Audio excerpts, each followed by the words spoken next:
respond to the issues that he raised. Understand you, counsel. Yeah. The preliminary objection was on jurisdiction. Yeah. That these are Labor matter. That the other forums should be resolved. Yes. That's fundamentally your primary objection. And then I said, my lord, in the event I lose, because my lord, you know, when you come to court, you lose and win. Assuming I'm wrong, because I've seen a Court of Appeal decision on the recruitment of NLC commissioners. Yes. And the Court of Appeal said that it is the High Court which has expanded jurisdiction on such kind of matter. So I was just trying to get a parallel here because I'm a pragmatic practitioner. I was trying to. There's also the decision by on Cholet on JSC. Yes. The two decisions. So my argument, my lord, is on the Waithaka, Lady Justice Waithaka against JSC. That's correct. But when it raises a constitutional question, the High Court has jurisdiction. That's correct. That's what you are telling me on. my lord, that is the jurisprudence. And I said, assuming, my lord, you rule against me, which is a possibility, that the High Court could be having jurisdiction. And that's the pragmatic submission I made yesterday. Should the petitioners come to court? Yes, I'm hearing. My lord, should the petitioners come to court in the first instance to invoke your jurisdiction? That is the question which is the thrust of this matter now. Should they come to court in the first instance? My lord, that question.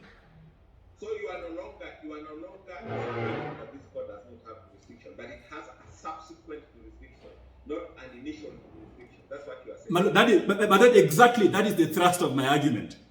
I said I could be wrong. I could be wrong in the earlier PO.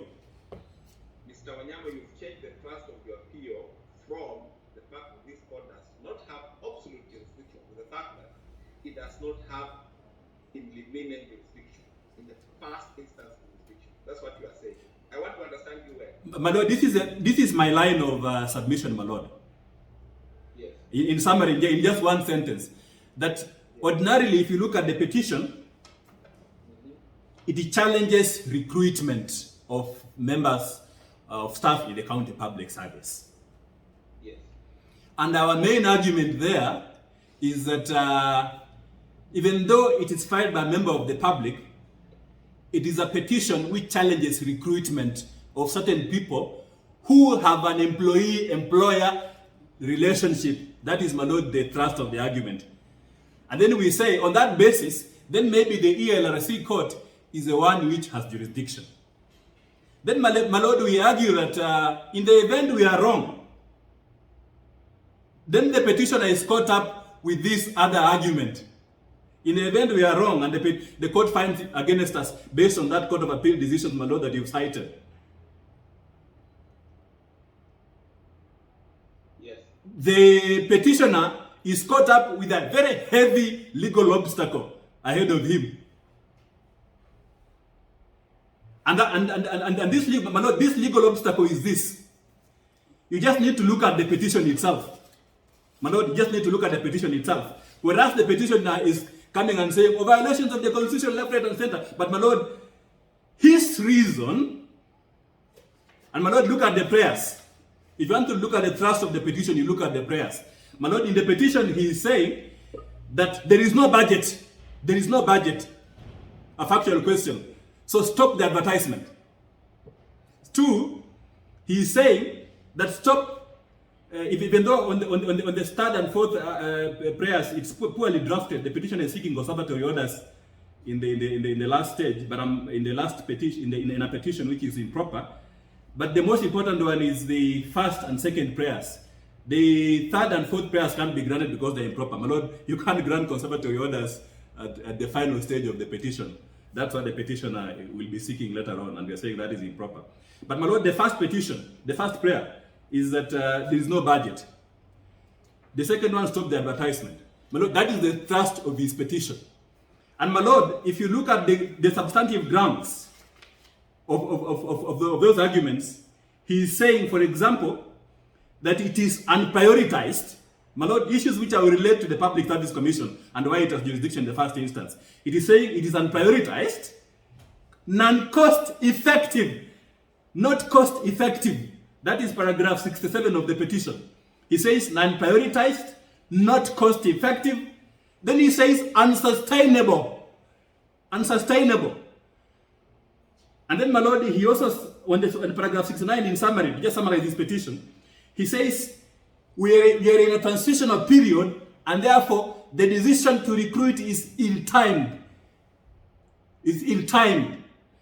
So, my lord, that ties me, it brings me to now this heavy legal obstacle. What does the law say when you raise these kind of issues? My lord, and my lord, that is the thrust of my point. My lord, look at section 77, paragraph 2. That is where this petition stands and falls. It says, the commission shall entertain appeals on any decision, my lord, any decision relating to employment of a person in a county government. My lord, it says, more importantly, including a decision in respect of the recruitment. In respect of the recruitment. And my lord, this is now the thrust. The county government has made a decision to recruit through the independent agency known as the County Public Service. That decision to recruit has been made. My lord, is in that not within the confines of section 77(2), a decision to recruit? Section 77(2)(a), it says a decision to recruit. So there's a budget for it. Exactly, and I'm now coming to that. The existence of a budget, whether the recruitment is a replacement, for example, whether it's a replacement. If you put the budget in your reply, no, my lord, we have not yet responded to the application. We're just raising a PO, and I was actually in the process of now filing my response. But I was just going to raise. So the aspect of budget which he has raised, there's no pleading. My lord, yeah, my lord, there is no plea. What he has done is made an allegation on it.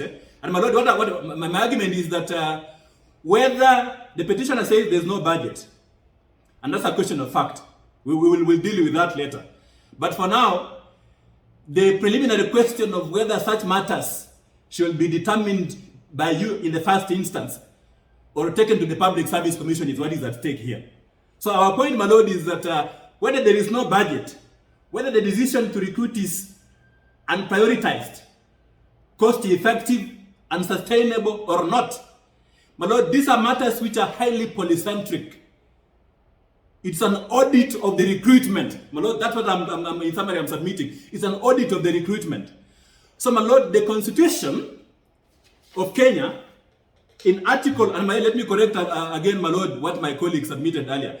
The objection is based on the provisions of Article 234 2I, which says the commission, my lord, the commission shall hear appeals. That's what I submitted on. My lord, it said the commission shall hear appeals. My lord, Article 234 2I. And we are on the, my lord, remember we are on the procedure, we are not on the substance, the procedure. It says the commission shall hear such kind of appeals. Constitutionally mandated power given to the Public Service Commission, which has been expanded by section 77 of the County Government Act. And my lord, in terms of the mechanics, section 85 of the Public Service Commission Act. My lord, the reason is that this court, whereas it has powers to determine constitutional violations questions, there are certain matters which then must be examined first. Because, my lord, they run fast in time. And my lord, they are highly polycentric. They will be taking us to maths. They'll be taking us to the cost-benefit analysis of this kind of recruitment. My lord, is it a replacement? The Public Service Commission will check. Is it a replacement? Were you right in making this decision to recruit now? Can't you wait until after 2 years? Can you appoint someone in acting capacity? My lord, all these questions are questions which the Public Service Commission will look at in the first instance. So it's not just a straightforward matter the way my colleague says that it's a violation of the Constitution. They themselves have said that it's unprioritized and cost-effective. So, my lord, we are saying that the provisions of section 77(2). First of all, 77(1), it says any person, including the petitioner, any person, dissatisfied by a decision made by the County Public Service Board. For example, if they see an advert in the newspaper, they have a right to ask for an information under the Article 34 of the Constitution. Why are you doing this recruitment now? If they are not happy, then the Section 77 and Section 85 of the Public Service Commission Act, which is, my lord, they are quoted in similar terms. They are quoted in similar terms. Section 85 also says, the Commission shall, in order to discharge its mandate under Article 234(2)(I) of the Constitution, it shall hear and determine appeals in respect of any decision relating to engagement of any person in the county government, including a decision to recruit, select, appoint, and even the qualifications attached thereto. So that, my lord, because of the two provisions of the public of legislation, the County Government Act and the Public Service Commission derive their authority direct from the Constitution, my lord, we need to empower this process as opposed to determining the petition in the first instance. Let this court defer these matters to the Public Service Commission. Let the petitioners be told that you have come to court prematurely. Public Service Commission will file a report. It will look at these issues, then they will file a report touching on all the questions which have been raised by the petitioners. So, notwithstanding the constitutional questions which have been raised here, the petitioners are substratum. Then the High Court will then determine those constitutional questions after the Public Service Commission has made its determination on the factual issues surrounding it. And my lord, that is what I was saying earlier, the doctrine of exhaustion of remedies. That, my lord, at this point in time, what the respondents are saying, you exercise restraint. My lord, remember, you have jurisdiction as a secondary argument that we made.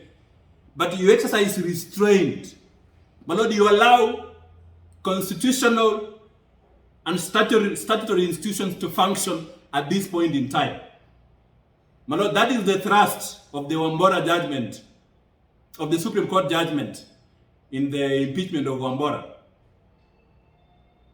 I think it is petition number 7 of 2014, Supreme Court, I believe. I will email to court the correct decision, the correct citation. My lord, the Supreme Court has said, when a statutory body or a constitutional commission ought to be seized of a matter, the High Court should, in the scheme of governance, allow these institutions to work because of the principle of separation of powers. That in the application of the rational basis test, in determining any decision, the High Court shall take on board the principle of separation of powers.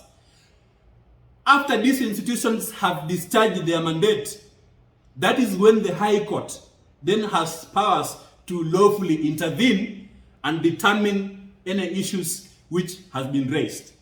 So our petition, our appeal, my lord, is really on the procedure. It is not on the substance. They want to drag us on the substance, which we are saying, no, we will cross the bridge, my lord, when we reach there.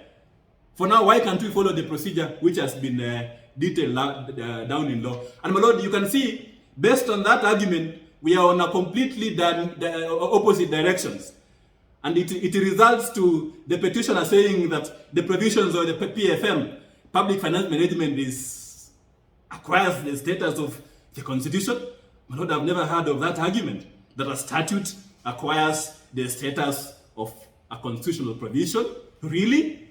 Is that the jurisprudence? Which authority says that a statute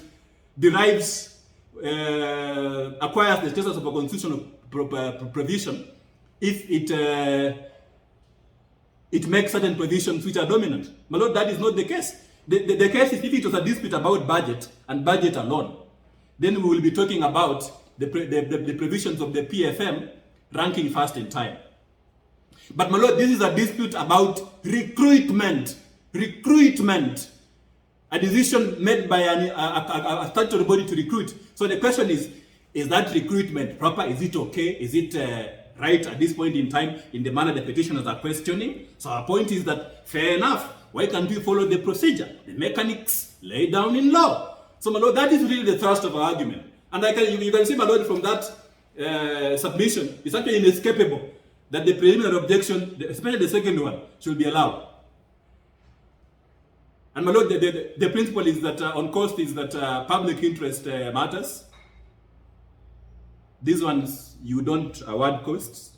And for us, we will pray that the court follows that established principle, unless it is deemed that there is mischief, abuse of the process. That's when the court will ordinarily allow costs.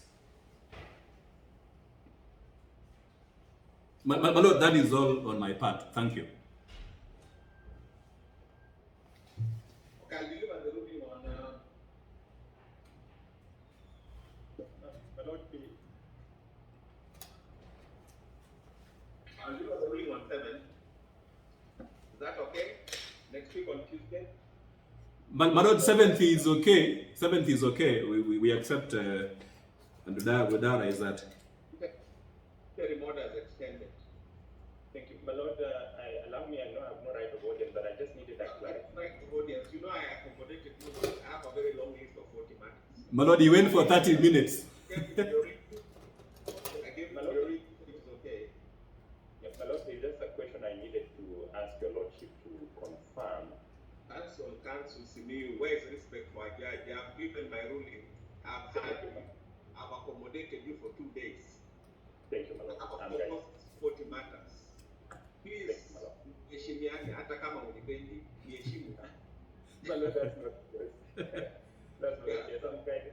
Have a good day. You too. My lord, have a good day too, and a long working day.